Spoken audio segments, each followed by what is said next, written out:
Hey guys, it's Miss Brackney. Today we are going to be having day one of our integer notes.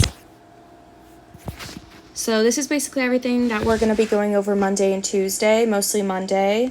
And this is just kind of a video option for anyone that is absent or just wants to look over it again. I know that helped me a lot as a student, so this is just another little study form for you. So all of this stuff we're gonna look over and talk about on Monday. This is just the proficiency scale and everything that you guys are gonna be learning. This unit, we're basically gonna be learning everything about integers, how to add them, subtract them, multiply them, and then divide them. But for today, we're just kinda gonna have a little bit of an introduction for them and how to understand them, and yeah. Alrighty, so we're going to flip over to this page. It's to say distinguish between integers and non-integers. So, counting numbers, their opposites, and 0 are all integers. Numbers that are located on opposite sides of 0 but are the same distance from 0 are called negative integers.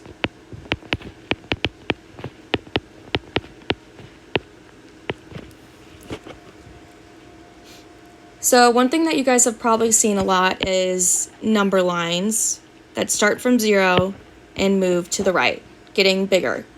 However, one thing that we're going to learn today is it can actually go backwards with negative numbers.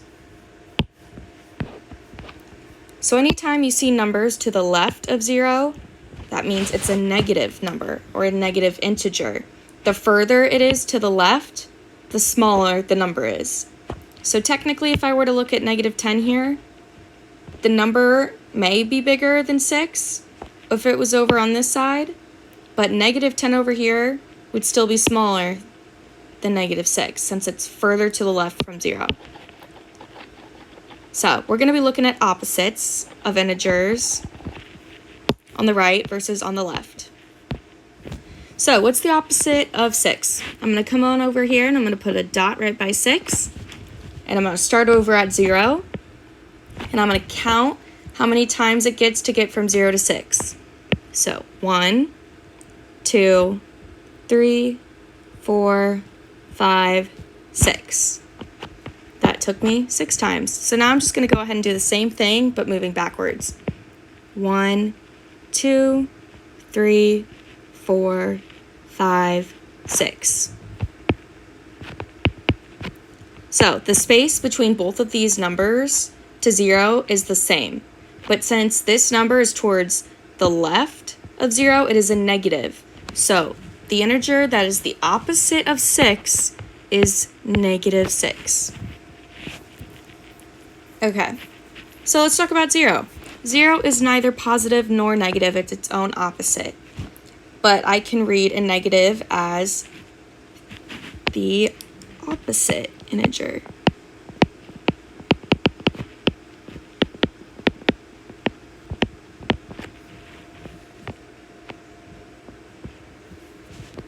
So let's talk a bit about what is technically an integer, what's not an integer. If I were to see a number like 1 over 2, this is not a whole number, so it is not technically an integer. It may be a fraction, it may have a ending decimal point, but it is not an integer. Let's see, I have 2. This is an integer because it is a whole number. There's no fraction, no decimal point. It is a whole integer, a whole number. Let's see another one. What about negative 6.5? Yes, with integers, you can have 0. You can have a negative number or a positive number, but again, you cannot have a fraction or a decimal point. But over here, I could have negative 6. I can have 0. I can have negative 45. I could have 10. But what I can't have is negative 1 over 2, 0.35, and 4.21. An integer will always be a whole number. It can be negative, it can be positive, it can be 0, but there will not be a decimal or a fraction. So let's go ahead and graph an integer as well as its opposite on a number line. Let's start over with 3. So I'm going to do the same thing I did up there with the 6. I'm going to start at 0, and I'm going to make a dot by my 3, and I'm going to count how many times it gets from 0 to 3. 1, 2, 3. Now I'm going to go ahead and do the exact same thing, this time backwards. 1, 2, 3. What is this number right here? It's negative 3. So the opposite of 3 is negative 3. Let's go ahead and do the same thing over here. But this time we're going to start with the negative number. So I have my dot here at 0, my dot here at negative 6, and I'm going to count how many times it takes to get from 0 to negative 6. 1, 2, 3, 4, 5, 6. Now I'm going to go ahead and do the same thing on this side. 1, 2, 3, 4, 5, 6.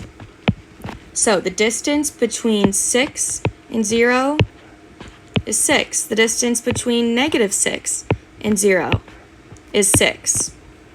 The distance between these numbers are the same from that number to 0. That is what makes them an opposite. So let's look at some quick little examples over here. What's the opposite of negative 6? 6. Opposite of negative 2? 2. Opposite of 4? Negative 4. It will always be the same number. You would just flip that sign. So it would either be a negative flip to a positive or a positive flip to a negative. All right, now we're going to go do some basics, and we're going to fill in the number line. I'm going to start at 0 and move to the right, and then I'm going to go from 0 to the left. So let's start here. I know this is 0. It's between negative 1 and 1. I'm going to move to the right for 1, 2, 3, 4, and 5. I'm going to go ahead and do the same thing, but backwards. Negative 1, negative 2, negative 3, negative 4, and negative 5. And we're going to do this one. This time 0 is all the way over here, so we're going to start from 0 and move left. Negative 1, negative 2, negative 3, negative 4, negative 5, negative 6, negative 7, negative 8, negative 9. And I'm just going to go ahead and do this one. Starting at the 0, go from 0 to 2, 2 to 4, 4 to 6, back at that 0, 0 to negative 2, negative 2 to 4, negative 4 to 6, negative 6 to negative 8. And then one more time over here. There is not a 0 to start at, but I'm just going to start at any number. I see this 8 over here, and I know negative 8 to negative 9, to negative 10, to negative 11, to negative 12, and then back at that 8. If I went from negative 9 to negative 8, then I'm going to go to negative 7. All right, so when you see integers, you are probably going to see some word problems or some keywords that will help you tell if it will be a positive or a negative integer. So we're going to go ahead and write some of those down so we know what to look out for. So, increase and decrease. If I am increasing something, it is going to be positive. If I am decreasing something, it is going to be negative. With deposit and withdrawal, you may see this with a bank. If I were to withdraw $20 from the bank, I am taking that money away from the bank. Versus if I were to deposit $20 to the bank, I am giving $20 to the bank. So deposit would be a positive word, and withdrawal would be a negative word.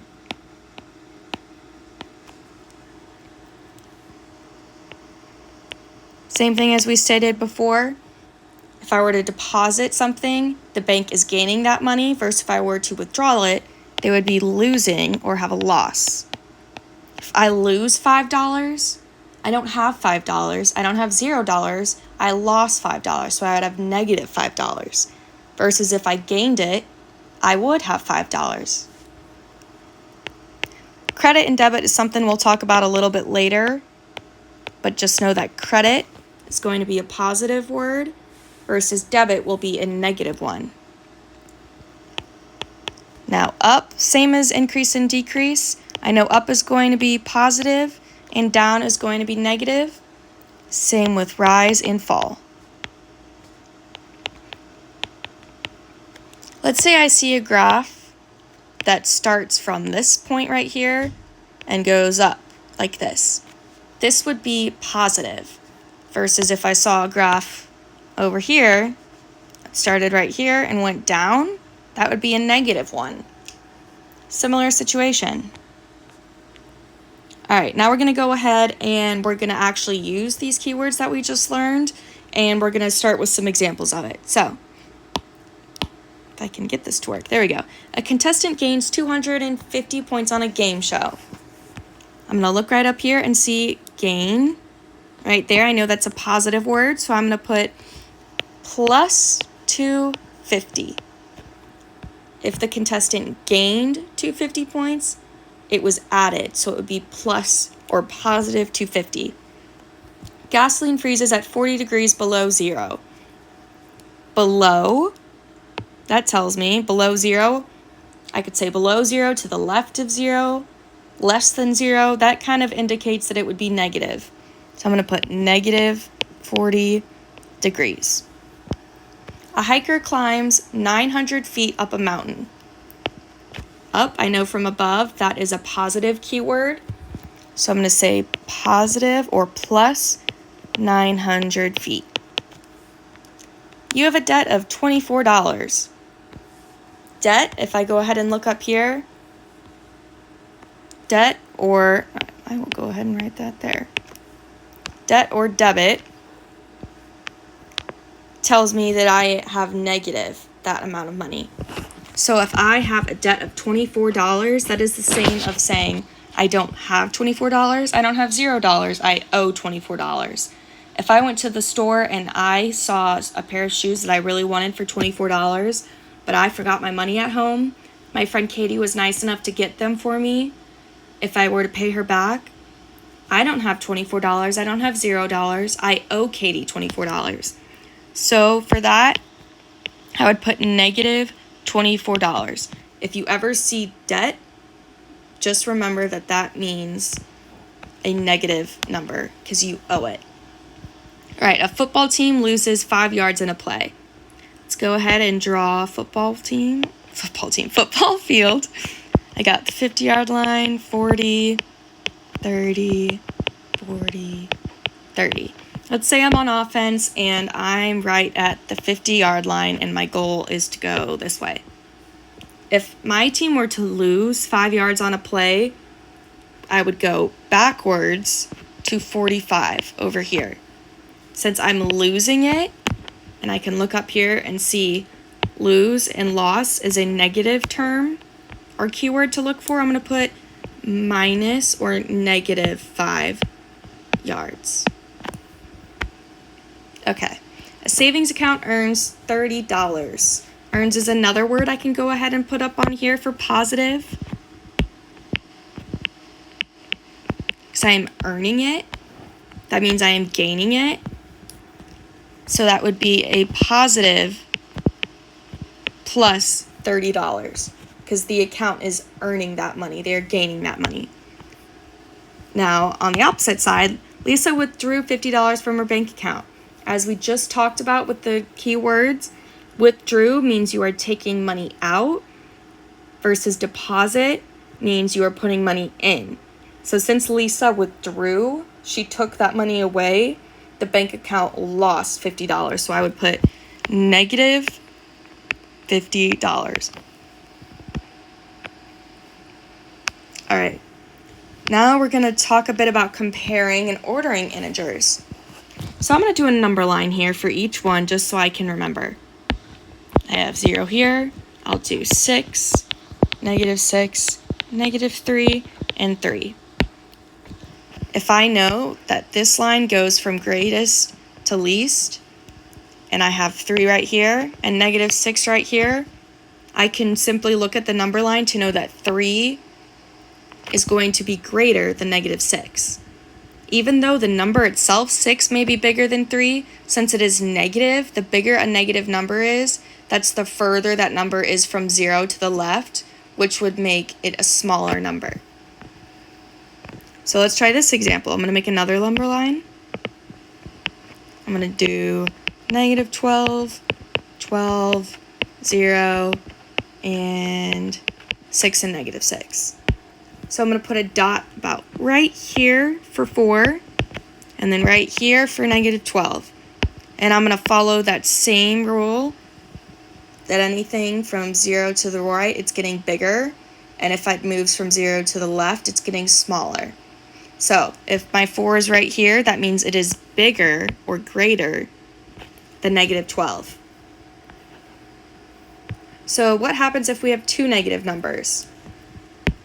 The bigger the negative number is, the smaller it is. So we can have 0 here, negative 5, negative 10, and then I'll do negative 11 right there. And then negative 5. So if we're following the same rule that towards the right we know the number gets bigger, then I can look right here and say, yep, my negative 5 is greater than my negative 11. So following that same rule that I saw over there, the smaller negative number will be greater. All right. Now we are going to go ahead and order these integers from least to greatest. So I'm just going to start with left to right. So I'm going to start negative 4. I'm going to put a dot right there. 3, dot right there. 0, a dot right there. Negative 2, a dot right there. And 1, a dot right there. So now with all these dots, I'm going to go ahead and list it from least to greatest. I know that least is going to be starting over here, and greatest is going to be ending around here. So I'm going to start with that negative 4, and then negative 2, 0, 1, and 3. Let's do that same thing over here. We're going to go ahead and pin these dots with negative 2 right here, negative 3, 3, 1, and negative 1. And I'm going to start from left to right, which is going to be the smallest area here versus the biggest area here. I see negative 3, negative 2, negative 1, 1, and 3. Let's do the same thing over here. You guys can try that on your own, and I'm just going to write it down. I see negative 8 right here, negative 6, 7, and negative 7. So moving left to right, I'm going to do negative 8, negative 7, negative 6, and 7. Same thing over here. I'm going to pin my 7, my negative 1, 9, and 5. Moving left to right, negative 1, 5, 7, and 9. Okay. This I'm going to be doing the same thing, but I'm going to try and not plot it. I'm going to remember that a positive number will be greater than a negative number. And when it's two negative numbers, the greater or the larger the negative number is, the smaller it actually is. So I can start by putting the 13 over here because it's the only positive number, so I know it's going to be the biggest. Now I have negative 21 and negative 14. If I were to look at a number line right here, and I can have 0 here, 10, and 20, or negative 10 and negative 20, the negative 14 would be about right here, and negative 21 would be about right here. If we know that least to greatest moves this way, then the smaller number would be negative 21. So then I can fill in negative 21 right here and negative 14. I'm going to do the same thing over here. Since they are all negative numbers, I am going to list it from the biggest of them, of the negative numbers. That would be from least to greatest. So Negative 21 would be the smallest because it is the furthest to the left from 0. Then negative 15, then negative 6. But this one is actually asking us to do greatest to least. So since I have my smallest to greatest, I'm just going to go ahead and flip it. So my greatest would be negative 6, then it would be negative 15, and my least would be negative 21. All right. Now we're going to look at absolute value. Absolute value is the number, oh, excuse me, I did not read that correctly. The absolute value of a number is the distance between a number and 0. So I'm going to go ahead and write that.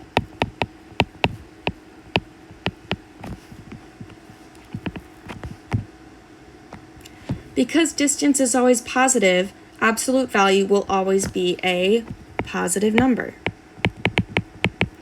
If you guys remember when we worked on that number line just now, let's do an example of 6 and negative 6.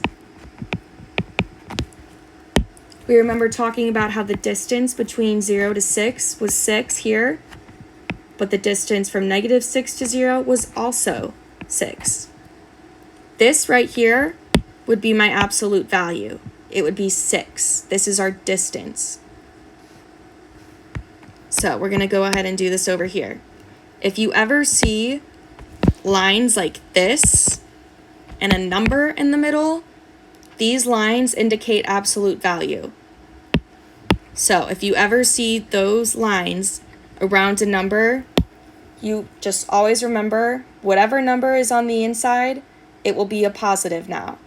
So the absolute value of 7, is 7 a positive number? Yes, I don't have to change anything. I'm going to put 7 for there. Absolute value of negative 5.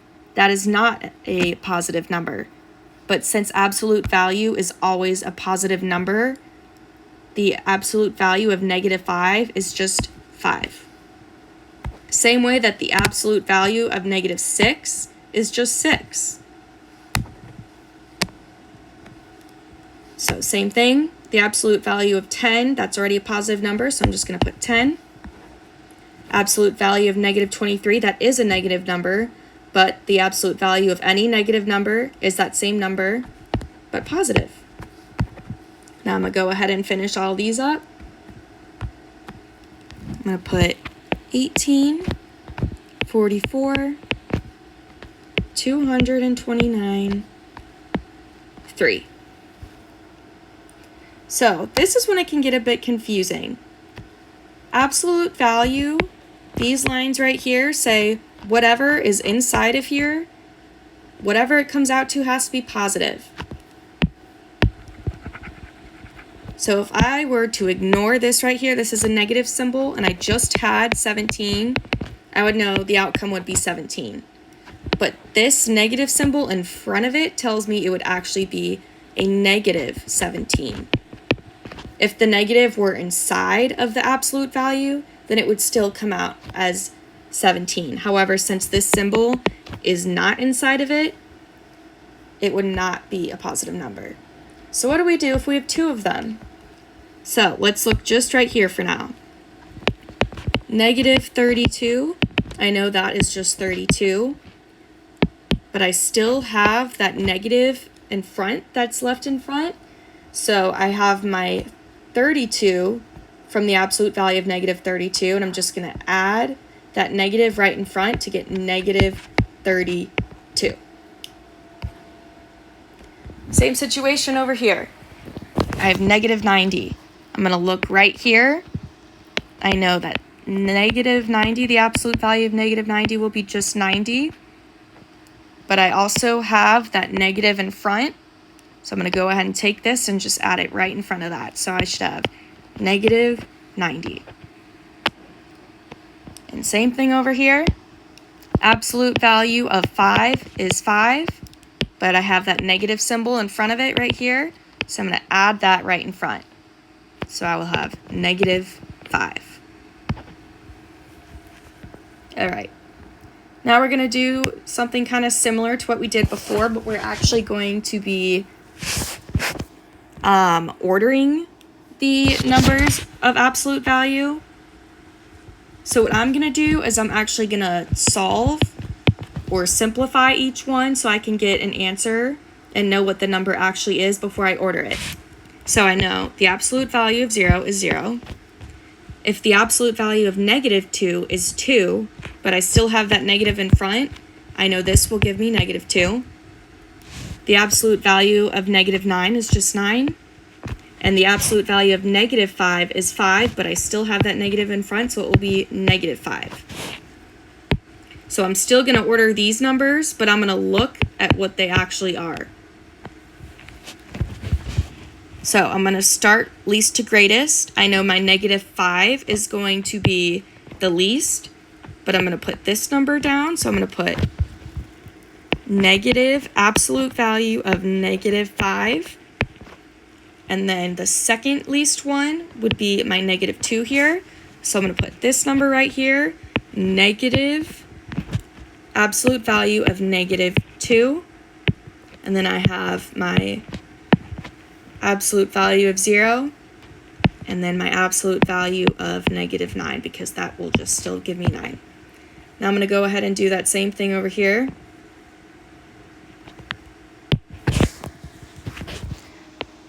This will just give me -7 because the absolute value of 7 is still 7, but that negative in front will give me -7. The absolute value of -3 will be 3. The absolute value of -9 will be 9. And the absolute value of 5 will be 5. So I know -7 is the least number, so I'm going to start by putting that first, but I'm still making sure to write that. So negative absolute value of 7, and then the second smallest number right here, 3, and I'm going to write this one down. Absolute value of -3. The third smallest one is this 5 right here, which is actually this number right here. Absolute value of 5, and then lastly, absolute value of -9, because that is just 9. Now we're going to continue and do the same thing down here, except we're going to be ordering them from greatest to least. So I know the absolute value of 12 is still 12. The absolute value of -9 is 9, but with that negative in front, I will have -9. Absolute value of -18 is 18. Absolute value of 3 is 3, and I still have that negative in front, so I'll have -3. Now moving from greatest to least, I know that 18 is my biggest number, so I'm going to write down this right here for greatest. Absolute value of -18. Next up will be my 12 here, so I'm going to write this one, absolute value of 12. And then I see my -3. Since it is closest to 0 from the left, that is going to be my third greatest number. So I'm going to put this one right up here, negative absolute value of 3, and then lastly, negative absolute value of -9. Now one last time, we're going to do the same thing over here. Absolute value of 5 is 5. With that negative in front, it'll give me -5. Absolute value of -5 is 5. Absolute value of -11 is 11, but with that negative in front, it'll be -11, and then absolute value of 0 is 0. So again, ordering it from greatest to least, I know that 5 right here is going to be my greatest number, so I'm going to write this one down first. Absolute value of -5. The next greatest number will actually be 0, so I'm going to put absolute value of 0 next. And then my third greatest number is going to be this -5 because it is the closest number to 0 from the left of 0. Sorry, I don't know why I cannot say that. So I'm going to put this one right here, negative absolute value of 5, and then lastly, negative absolute value of -11 will be my least. All right, so that